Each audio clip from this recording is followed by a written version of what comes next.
Muy buenas noches, mis amados hermanos. Qué bueno poder reunirnos por estos medios. En este año 2025 hemos tenido el grato privilegio de poder usar las, los medios electrónicos para reunirnos, cualificarnos, y eso es algo muy bueno porque acortamos distancias, optimizamos tiempo. Y bueno, esta es nuestra segunda clase de la introducción a Colosenses. Entonces le vamos a pedir a nuestra hermana Jenny, que se conectó temprano, a ver si pudiera orar por nosotros y ponernos en las manos de nuestro Dios.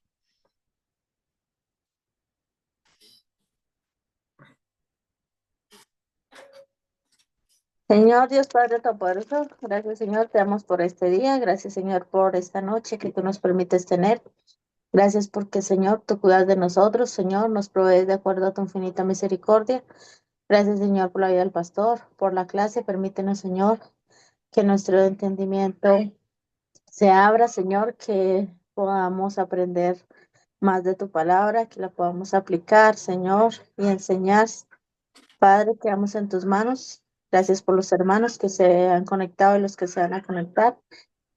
Por Patricia, Señor, por su salud, le pedimos. Señor, cuídala y bendícela en el nombre del Señor Jesucristo. Amén. Amén. Muy bien, mis amados hermanos.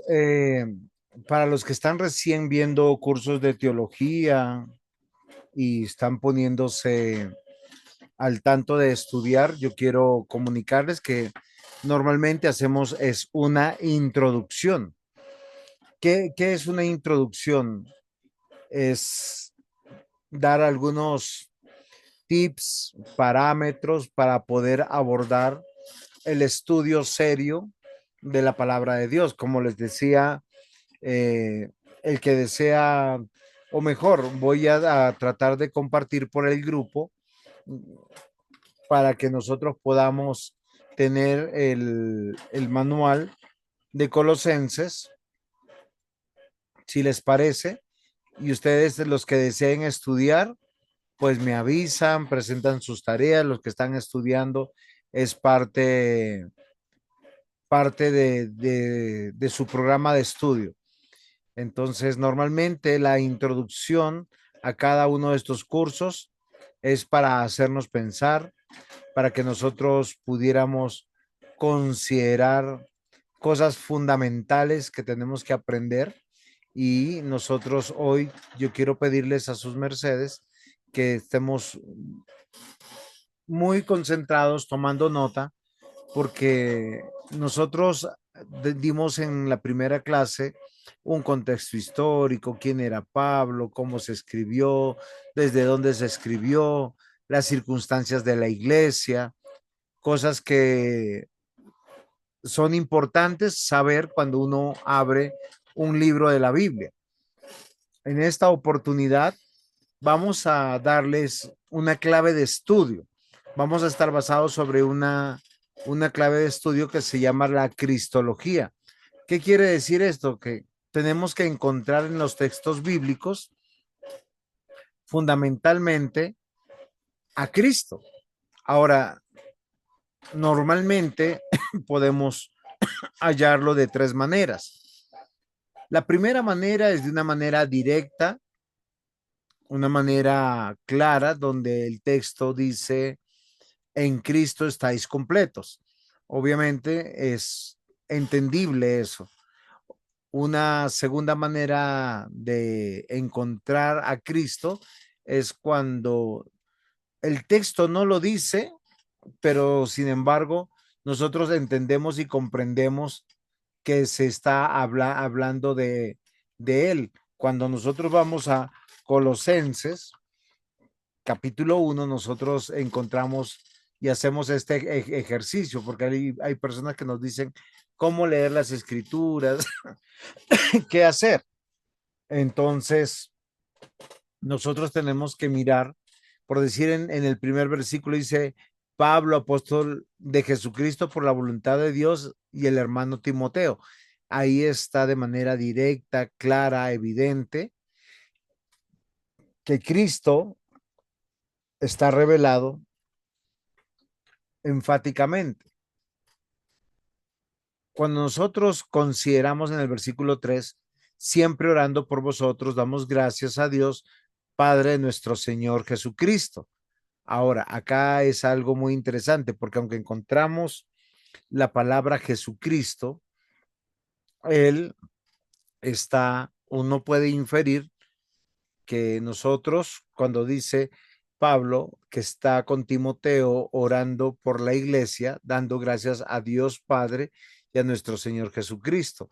De manera implícita, nosotros podemos entender que Cristo es el Señor de la iglesia, porque ahí está, no está de manera directa. Ahora, hay una manera mucho más difícil y mucho más riesgosa de encontrar a Cristo.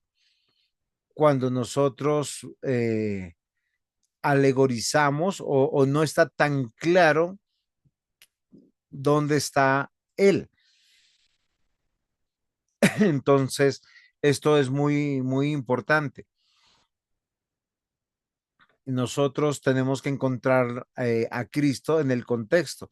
El versículo 21 del capítulo 1 dice, y a vosotros también queréis en otro tiempo extraños y enemigos en vuestra mente, haciendo malas obras, ahora os ha reconciliado en su cuerpo de carne por medio de la muerte para presentarnos santos y sin manchas e imprescindibles delante de él. Y aquí esto es un poquito más desafiante porque no está de manera directa ni de manera implícita. Tenemos que encontrar en todo el contexto para entender la realidad de la iglesia, que antes era extraña, enemiga de Cristo, de su reino, y así vamos a poder avanzar. Todo el libro de Colosenses nos habla del misterio revelado y el misterio de Pablo. Son dos cosas paralelas que siempre sucede cuando abrimos las escrituras, queridos hermanos. ¿Por qué yo les quiero decir esto, mis amados hermanos? Porque cuando nosotros abrimos la Biblia, siempre encontraremos la revelación de nuestro Señor Jesucristo. Si esto es evidente para ustedes, nosotros tenemos que encontrarlo de tres grandes maneras. Primero, en un contexto general. La Biblia es un solo mensaje, desde Génesis hasta Apocalipsis. En un segundo contexto, el contexto particular que tiene que ver con el libro de la Biblia. Y todo el libro de la Biblia es altamente cristológico. ¿Cuál es el misterio revelado frente a la carta de Pablo? Recuerden que cuando nosotros hablamos de Colosenses, este documento tiene un estilo gramatical que se llama epístola o carta. Como es una carta o una epístola, tenemos que entender que tiene un tema central, un motivo central. Cuando uno escribe una carta, normalmente puede tocar varios temas, pero hay un tema central del contenido. Y el misterio revelado en Colosenses es la supremacía de Jesucristo. Y es algo que se va a ir ahondando para llevar a una parte práctica en sus 4 capítulos, en la cual fue dividida la carta a los Colosenses.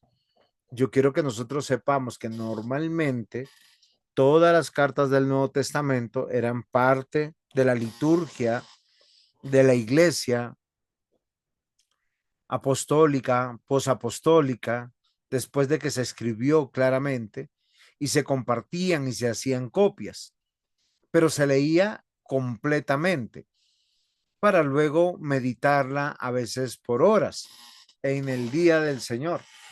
Por eso, paralelamente al misterio revelado, que es la supremacía de Cristo, vamos a encontrar el ministerio de Pablo. Cuando hablamos de ministerio, estamos hablando del ministro Pablo.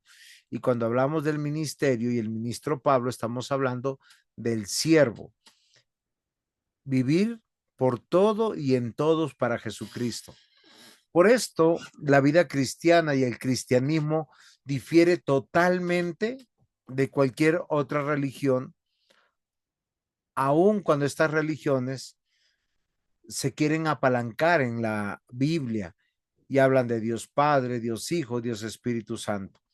¿Por qué razón? Porque la fe cristiana no es una fe religiosa, es una fe clara, integral, que abarca aspectos religiosos y ceremoniales, pero que en el grueso de la vida tiene que ver siempre con Dios, con su unigénito Hijo Jesucristo y la vida al servicio de Él. Por esto, mis amados hermanos, la epístola a los Colosenses escrita por el apóstol Pablo es una obra que va a tener que hablar de Cristo, que responde a enseñanzas que en el momento que se escribió amenazaban la fe de la iglesia en Colosas.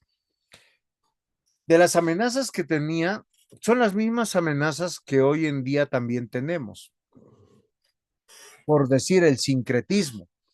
Para los que no saben qué es el sincretismo, es unir algo de verdad con mentira. A veces mucha verdad con un poco porcentaje de mentira. Eso es sincretismo.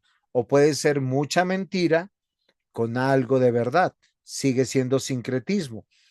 El querer unir la fe cristiana con cualquier otro tipo de práctica pagana, religiosa, falsa, es sincretismo. Ahora, otra, otro de los ataques que tenía la iglesia eran las influencias ascéticas. ¿Qué son las influencias ascéticas? El ascetismo es una práctica muy conocida del humanismo, donde se piensa que el cuerpo es malo y el espíritu es bueno. Entonces, por lo tanto, yo tengo que castigar el cuerpo, a veces no comiendo, a veces flagelándolo, a veces permitiendo algunos tipos de sufrimientos para poder limpiarme de la maldad. Cuando la escritura dice que los miembros son esclavos de la mente y del corazón. Ahora, cuando nosotros hablamos del gnosticismo, ya esto es un poco más diferente. Yo no sé si alguno tiene noción qué es el gnosticismo.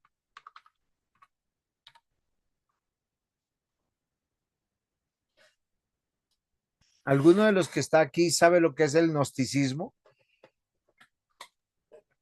No, señor. Muy bien. Es una práctica que tiene un conjunto de diversos sistemas religiosos y filosóficos, sobre todo en el año 100, el año 200, donde se caracteriza de la creencia en un conocimiento especial de la noxis, ¿sí? Que permite la liberación espiritual de la unión con lo divino. Los gnósticos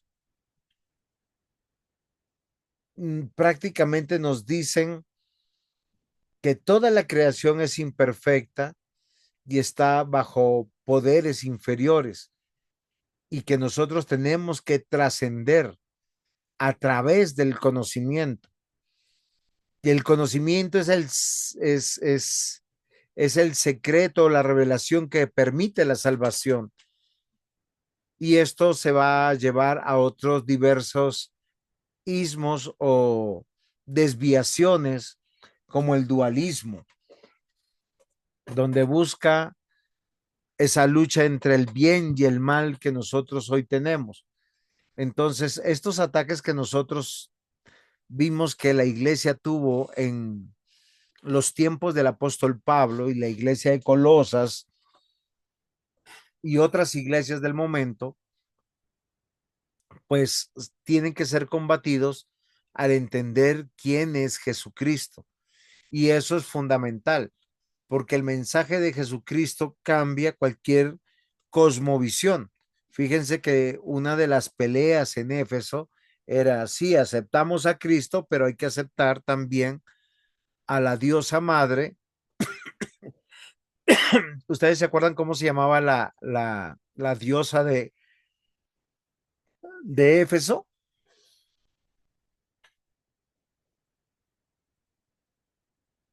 No sabe ninguno. Diana, Diana de los Efesios. Y ellos tenían un buen negocio allá en Éfeso, hacían templecillos, estatuas a Diana. Pero bueno, la carta a los Colosenses, y vamos a poder ver, a ver si nos alcanza hoy la clase, en sus 4 capítulos básicamente nos va a hablar fundamentalmente de Jesucristo. Cuando usted empieza a leerla, es altamente cristológica.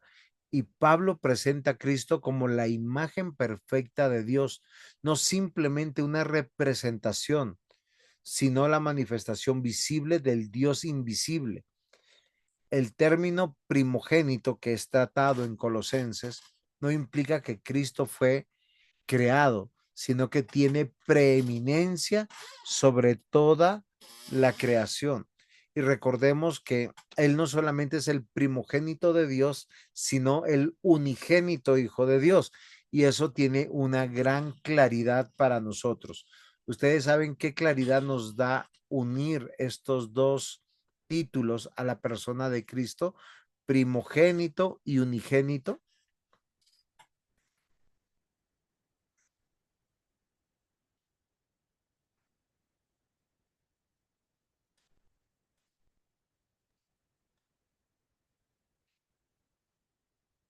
Johncito, dime. Pri- Primogénito es como el primer hijo pues, de una pareja. Y unigénito es como el único. Y cuando tú los unes a los dos, ¿qué encuentras? ¿Qué verdad nace de unir estas dos verdades a la persona de Cristo?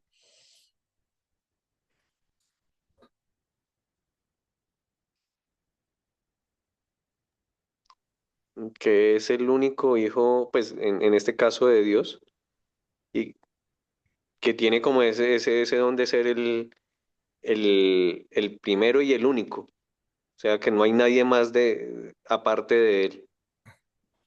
Ok, sí, y siendo el único, ¿por qué nos dice que es el primogénito?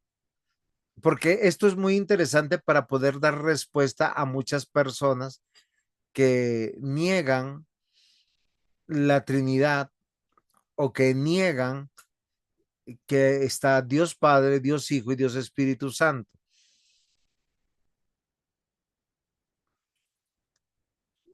Voy a hacer un ejemplo para poder entender lo que estoy tratando de compartir con ustedes. Si yo tengo un solo hijo y decir que es el primogénito y unigénito, estoy hablando de que él es el todo y que en él está toda la preeminencia y que no hay otros. Si esto nos queda claro, ¿por qué razón hay esta declaración de la Escritura sobre Jesús? Porque a pesar que nosotros somos hijos de Dios adoptados. Y eso marca una gran diferencia, porque no somos ni de la misma esencia, ni de la misma naturaleza de nuestro Señor Jesucristo. Él es totalmente diferente.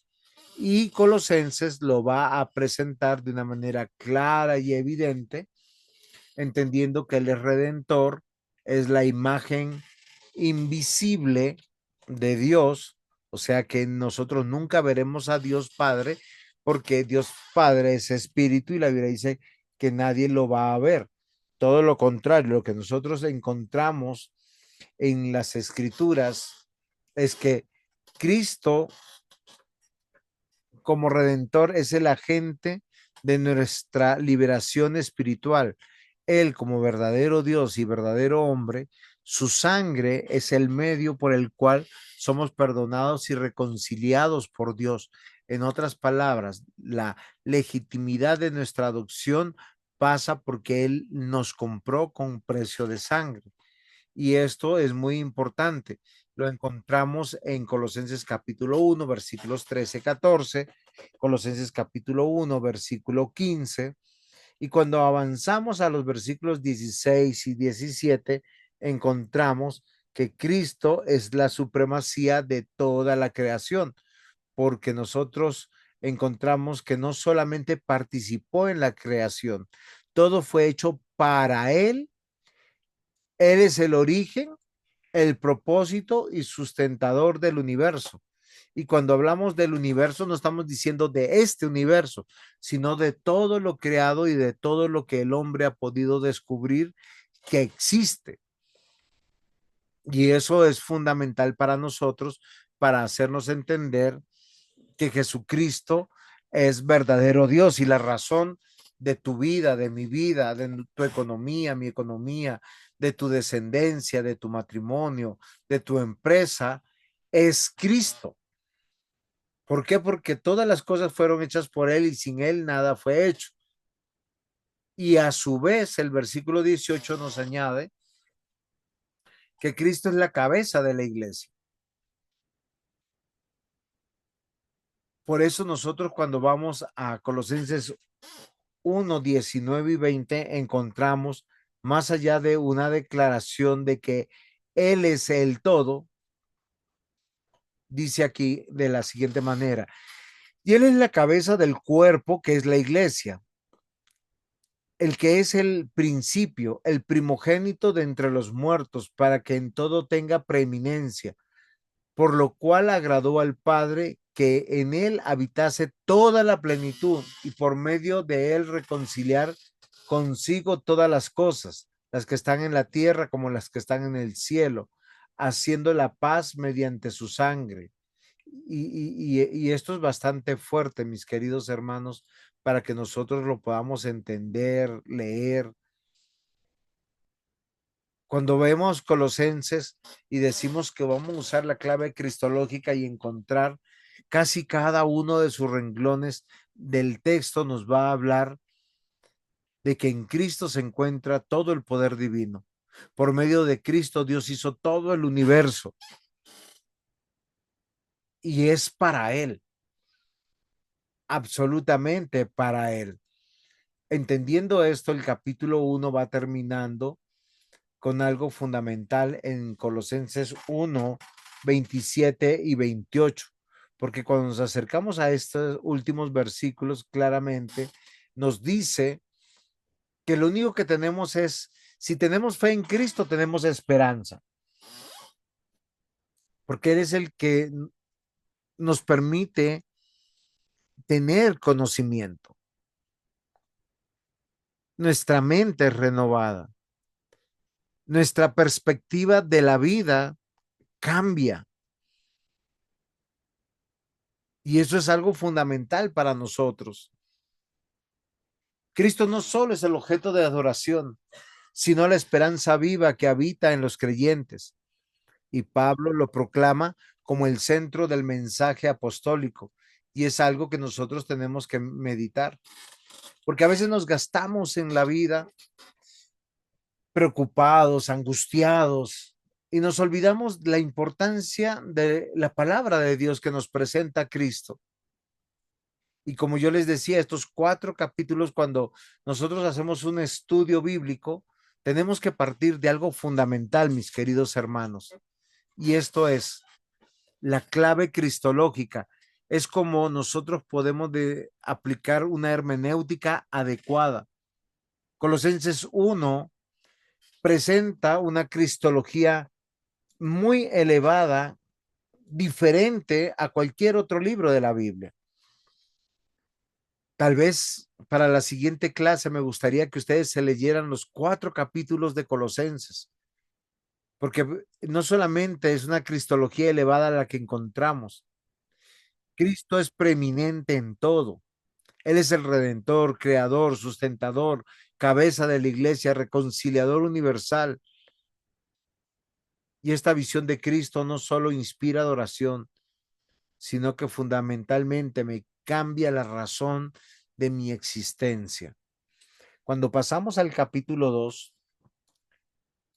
este capítulo no solamente nos presenta la suficiencia de Cristo, sino defiende su supremacía frente a filosofías humanas, frente al legalismo religioso y prácticas ascéticas. Pablo llama a los creyentes a permanecer firmes en Cristo, porque en Él tenemos todo lo necesario para la vida y para la salvación. Por eso los primeros versículos fundamentalmente se centran en que Cristo es nuestro tesoro. Ahora, no es un tesoro cuantitativo, es un tesoro que se traduce en conocimiento, donde no solo es el objeto de la fe, sino la fuente de toda sabiduría verdadera. Y esto va a contrastar con las filosofías engañosas que Pablo denuncia. Lo que nos lleva en los versículos 6 y 7 a algo muy importante. Si usted quiere, cuando esté leyendo Colosenses, puede poner la clase y revisar. Firmes en Cristo, pero no firmes por nuestra voluntad, ni por nuestras decisiones. Hemos sido arraigados y edificados. Aquel que comenzó la buena obra la está perfeccionando. La vida cristiana no comienza y termina con Cristo, porque no se refiere solamente a la vida mortal, se vive en Él. Y Pablo exhorta a una fe activa, profunda, agradecida en todas las áreas de nuestra vida, como hijos, como padres, como hermanos, como compañeros, como parientes, como trabajadores, como miembros de una sociedad donde nosotros no podemos negar a Cristo. Fundamentalmente, mis amados hermanos, encontramos en Colosenses capítulo 2, versículo 8, una advertencia contra las enseñanzas vacías, y es: Cristo es la verdad. Ahora, nosotros sabemos desde los evangelios que él mismo dijo: yo soy el camino, la verdad y la vida, Juan 14:6. Y estas enseñanzas no se basan en Cristo, sino en tradiciones humanas, y Pablo las confronta, porque desvían del verdadero fundamento. O sea, cuando digo que el ascetismo, el gnosticismo, ¿se acuerdan que nosotros hablamos de unas herejías eh, antiguas que se denuncian en la escritura? El sincretismo, el ascetismo, el gnosticismo, esas tres son contrastadas con la verdad de Cristo. Porque el ascetismo dice: el cuerpo es malo, el espíritu es bueno. Castigas el cuerpo, entonces uno dice: tengo una enfermedad, bueno, castiguemos el cuerpo para limpiarme de mis pecados. Flagelemos el cuerpo para el perdón de mis pecados. Tapemos el cuerpo. ¿Y qué dice la escritura? Cree en Cristo y todos tus pecados son perdonados. Cree en Cristo y tu dignidad, tu valor ha cambiado. Amados hermanos, Colosenses 2:9 nos va a hablar de la plenitud y de la deidad, presentándonos a Cristo como el todo. Todo lo que hagamos es para Él. Cuando nosotros nos dirigimos a Colosenses capítulo 2, versículo 9, encontramos razones fundamentales. Dice de la siguiente manera: porque en Él habita corporalmente toda la plenitud de la deidad. Cristo es completamente o igual a Dios. Todo lo que Dios es habita corporalmente en Cristo. Y esto debe llamar poderosamente nuestra atención. ¿Por qué razón, mis amados hermanos? Porque el versículo 10 nos dice que Él reina sobre todo. Todo lo que existe está sometido a Él. Y nosotros como iglesia unidos a Él.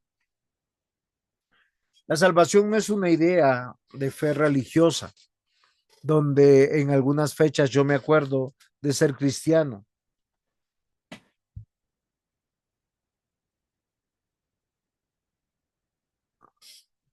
Todo lo contrario, esta afirmación cristológica central, cuando dice que Cristo no es una parte de Dios, sino la plenitud misma, y los creyentes estamos unidos a Él, no necesitamos nada más.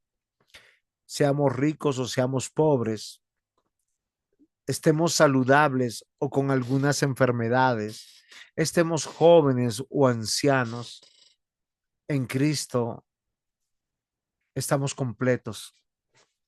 Cualquier tipo de queja, cualquier tipo de situación que turbe nuestro corazón, nos debe llamar la atención, porque hemos sido unidos a Cristo para una salvación real, para una limpieza real, para Colosenses 2:12 dice que hemos sido unidos a Cristo en su muerte y en su resurrección. La salvación no es una idea. El creyente, estando vivo, al creer en Cristo, muere. Muere el viejo hombre y resucita a una nueva vida. Si nos damos cuenta, no va a haber una carta más deleitosa, más plena que nos hable de Cristo, de todos los textos que hay en la Biblia. Colosenses 2:14 al 15 nos habla que Él venció el pecado, las potestades. No solo hubo perdón para nosotros, no hubo indulto, hubo algo extraordinario que la Biblia lo presenta como la justificación, ya que Jesús en su cruz pagó por nosotros y hizo una victoria no en el sentido de ejercer su soberano poder, sino justicia perfecta, plena, verdadera, para rescatarnos del infierno. Por eso no hay ninguna acción que nosotros podamos hacer para agradar a Dios. Y lo que hacemos, lo hacemos porque ya nuestros pecados fueron perdonados. Las prácticas religiosas externas no pueden reemplazar la realidad espiritual que se encuentra en Cristo y el cumplimiento de todo el Antiguo Testamento. Esto es muy importante que nosotros lo notemos, mis amados hermanos. En conclusión, el capítulo 2 va terminando proclamando que Jesucristo es suficiente. Cuando nosotros leamos, es que no necesitamos más, no necesitamos menos. Él es el todo, en todos. Y eso nos debe de aliviar. Cuando entramos al capítulo 3, este capítulo ya va pasando de la presentación de la supremacía de Cristo y de que Él es el todo a una clara visión poderosa de la vida cristiana, cómo nosotros hoy debemos percibir nuestra vida y la debemos percibir escondida en Cristo. Nada ni nadie nos separará del poder, del obrar, del amor de Dios. Aquí en este capítulo, la cristología no solamente es doctrinal, sino profundamente ética y relacional. Los versículos claves entre Colosenses capítulo 1 al 3 nos habla de que tenemos una nueva identidad. Ya no somos lo que éramos y lo que éramos ya no somos. Nuestra unión con Cristo en su muerte, en su resurrección, redefine completamente la vida del creyente. Hay una metamorfosis y aunque seguimos siendo la misma persona, dejamos de ser lo que éramos, muertos, enemigos y esclavos del pecado, para tener vida, ser amigos y ser libres, para no vivir en lo terrenal, sino para vivir en lo celestial. Por eso, la presentación del capítulo 3 en Colosenses de nuestro Señor Jesucristo es la razón del por qué morir al viejo hombre, la razón por qué abandonar el pecado, porque Cristo es nuestra vida, dice Colosenses capítulo 3, versículo 5. Y la vida en Cristo implica una ruptura radical con el pecado, con el mundo. Y Pablo va a enumerar qué prácticas deben ser abandonadas, porque ya no corresponden a nuestra identidad como hijos de Dios, comprados y redimidos por Cristo. Cristo no solamente nos ha dado la nueva vida, Él es la razón de nuestra vida. Y es una afirmación cristológica profunda, donde ni tú ni yo podemos huir. Colosenses capítulo 3 del 9 al 10 nos dice que este nuevo hombre creado conforme a la imagen del que lo creó, es decir, conforme a Cristo, tiene una particularidad. Él es un escogido de Dios y Cristo le compró una nueva vestimenta para vestirse de Cristo y parecerse a Cristo, reflejar a Cristo. Las virtudes que Pablo menciona en esta carta como misericordia, humildad, paciencia, perdón, son expresiones del carácter de Cristo, así como el amor como vínculo perfecto que refleja la plenitud de Cristo en nosotros. A todo esto, el versículo 16 afirma profundamente que somos guiados por Cristo. Quien es de Cristo y quien ha recibido los beneficios de su obra redentora, se viste como Cristo. Pero tiene que atesorar su palabra, tiene que vivir para Él. Por eso nos llamamos la comunidad, la iglesia, el cuerpo, familia de Dios, el templo. Y es su palabra la que está en nosotros. Esa vida comunitaria se edifica sobre la enseñanza de Cristo y nos llama y nos desafía a sostenernos, a perdonarnos, a perseverar el uno con el otro, alejándonos de la individualidad y llevándonos a una verdad colectiva. Somos familia de Dios, viendo de manera evidente que somos hijos de Dios. Cristo nos sujeta de tal manera para aprender la sujeción, porque nos va a decir Pablo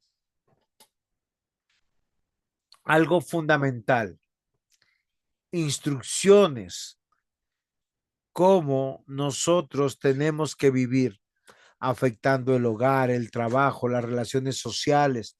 Todo lo que hacemos es para el Señor, reconociendo que Cristo es nuestro verdadero amo.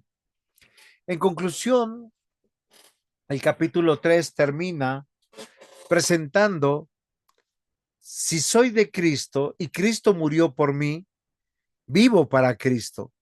Cristo no solo es el Señor cósmico de todo lo creado, como lo dice Colosenses 1, sino es el Señor de cada aspecto de mi vida diaria. Y como creyente vivimos, amamos, trabajamos, nos relacionamos en Cristo, reflejando su imagen. ¿Qué quiere decir esto? Vistiéndonos de Cristo. Y estamos hablando de las virtudes manifiestas en esta carta. La próxima vez que tú leas Colosenses, no pierdas de vista este hilo conductor. No solamente tenemos las razones de quién es Cristo, qué hizo Cristo, ahora nos llama cómo nos afectó. Y miren que el capítulo 4 de Colosenses nos presenta doctrinas cristológicas tan explícitas como los capítulos anteriores. Recuerden, no nos presenta doctrinas cristológicas tan explícitas como el capítulo 1, 2 y 3, pero sí va a mostrar cómo nosotros debemos llevar la vida, que nos llamamos cristianos. No nos dice que nos busquemos una cueva en una montaña y nos escondamos ahí hasta que Él venga. Lo que nos dice es que vivamos en un medio de un mundo caído, siendo luz, siendo sal y sobre todo haciendo algo que nos hace entender que estamos vivos para con Dios, orando en Cristo. La oración persistente, centrada en Cristo. Cuando nosotros nos acercamos a Colosenses capítulo 4, podemos entenderlo de la siguiente manera. Colosenses 4:2 dice, perseverando en la oración, velando en ella con acción de gracias. Versículo 3, orando también al mismo tiempo por nosotros, para que el Señor nos abra la puerta para la palabra, a fin de dar a conocer el misterio de Cristo. ¿Cuál es el misterio? Cristo es preeminente, es el todo. Su supremacía es de tal manera que demanda de nosotros estar en constante oración o comunicación. Esto subraya cuál es la experiencia que tenemos de vivir la vida cristiana. Colosenses capítulo 4, en los versículos 5 al 6, nos va a presentar a Cristo, que Él es nuestra vida, que Él es nuestro todo, con una razón fundamental, mis amados hermanos, algo importante, nuestro testimonio hacia los de afuera.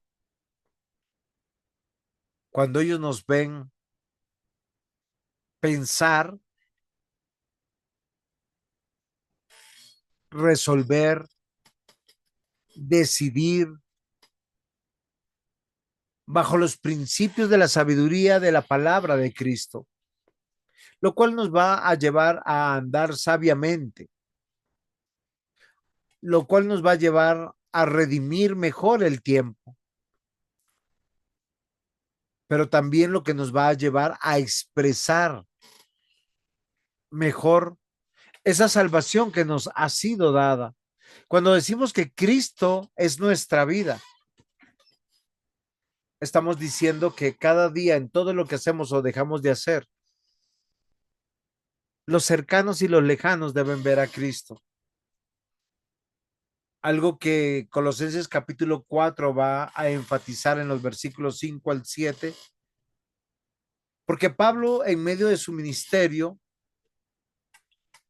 va a hablar de hombres y de mujeres que colaboraron con él, que vivieron con él. Y esto es muy importante, porque son colaboradores de él y colaboradores en Cristo o colaboradores de Cristo. A veces nosotros olvidamos que el trabajo en equipo es fundamental. ¿Por qué razón es fundamental? Porque cuando usted trabaja en equipo no está buscando gloria, no está buscando renombre, está buscando que lo que se haga salga bien. Tíquico y Onésimo son descritos como hermanos amados y fieles y siervos en el Señor. Y algo que Pablo va a reconocer cómo Dios lo consuela y cómo es su consuelo a través de hombres y de mujeres que Dios puso a su lado para hacer la obra del Evangelio. La comunión entre los creyentes es tan marcada por un servicio mutuo en Cristo, donde todos nosotros anhelamos y deseamos no solamente estar juntos, adorar juntos, cantar juntos, orar juntos. Deseamos servir al Señor óptimamente. Cuando vuelvas a leer Colosenses, recuerda que el saber que Cristo es Dios, que Él es supremo, que es preeminente, que Él es el todo en todos y por todo. Con Cristo lo es todo y sin Cristo no hay nada. Tú vas a poder entender y comprender que es un trabajo en equipo, no buscando nuestro nombre o nuestra gloria, sino la de nuestro Señor, Dios y Salvador. Por eso, Colosenses va terminando en los últimos versículos, reuniendo su iglesia, la iglesia como cuerpo en Cristo. Saludad a los hermanos que están en la Odisea, Ninfas, a la iglesia que está en su casa. Cristo no solo es el Señor individual y no solamente es el Señor de nuestra fe, es el Señor de todo lo nuestro, aún de nuestra propia casa. Y si a Él le place abrir un centro para poder predicar de su palabra en tu lugar donde tú vives, pues debes sentirte privilegiado. La circulación de estas cartas apostólicas nos demuestra que este era un principio para todo aquel que se llamaba cristiano, porque finalmente termina Colosenses capítulo 4 presentándonos a Cristo como nuestro Señor que nos da encargos y nos llama a la fidelidad. Decid a Arquipo, mira que cumplas el ministerio que recibiste del Señor. No es Pablo ordenando a Arquipo, es Dios hablando a cada uno de los que ha llamado para que sirvan. En conclusión, Colosenses 4, aunque más práctico, sigue siendo profundamente cristológico. Cristo es el centro de la oración. Por eso oramos a Dios Padre en el nombre de Cristo. No es una fórmula mágica, es una verdad absoluta. Nuestro servicio dentro del reino, nuestra comunión en la iglesia, nuestro testimonio dentro y afuera y nuestra vocación tiene que ver con la obra de Cristo. La vida cristiana no se puede entender sin Cristo y cada aspecto del capítulo apunta a vivir para el Señor. Muy bien, mis amados hermanos, mi exposición llega hasta aquí. Yo quiero saber si hay alguna pregunta, alguna participación,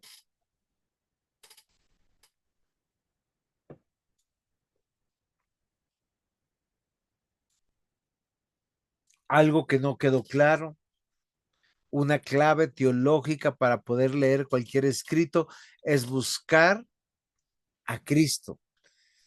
Y algo maravilloso de la carta a los colosenses es que a Cristo lo encontramos casi en todos sus renglones.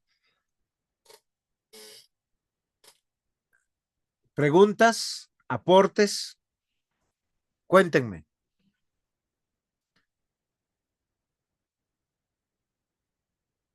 Hello, hello.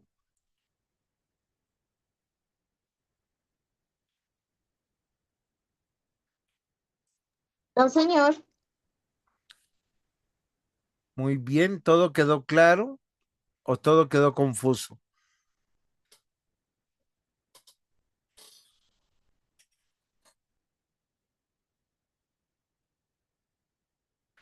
Hay algo importante que yo quiero que nosotros sepamos. Así como la verdad nunca cambia, ninguna de las herejías son nuevas. Siempre son las mismas viejas herejías y distracciones que quieren destruir la iglesia. Así que animémonos no tanto a profundizar en lo malo y en las viejas herejías, sino en lo bueno que es Cristo, en cada aspecto que la escritura nos muestra sobre él. Vamos a terminar en oración y no sé si alguien quisiera orar por nosotros.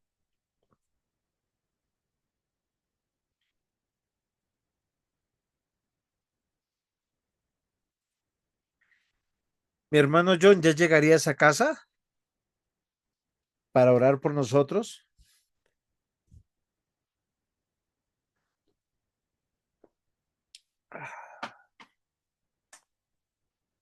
Muy bien, parece que no ha llegado.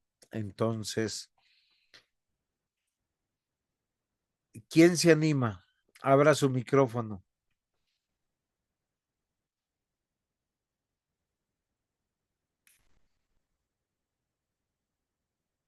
Muy bien. Amado Señor y buen Dios Padre, Gracias por tu palabra que es Colosenses. En esta oportunidad nosotros pudimos meditar sobre todos los versículos claves donde tú nos dejas saber quién es tu hijo, tu unigénito hijo, tu primogénito, el primogénito de la creación. Ayúdanos a entender que Él es nuestra preeminencia, nuestra razón, nuestro motivo de existencia y que no nos apartemos de esta verdad. En Cristo Jesús. Amén. Queridos hermanos, el Señor les bendiga. Muchas gracias, pastor. Buenas noches.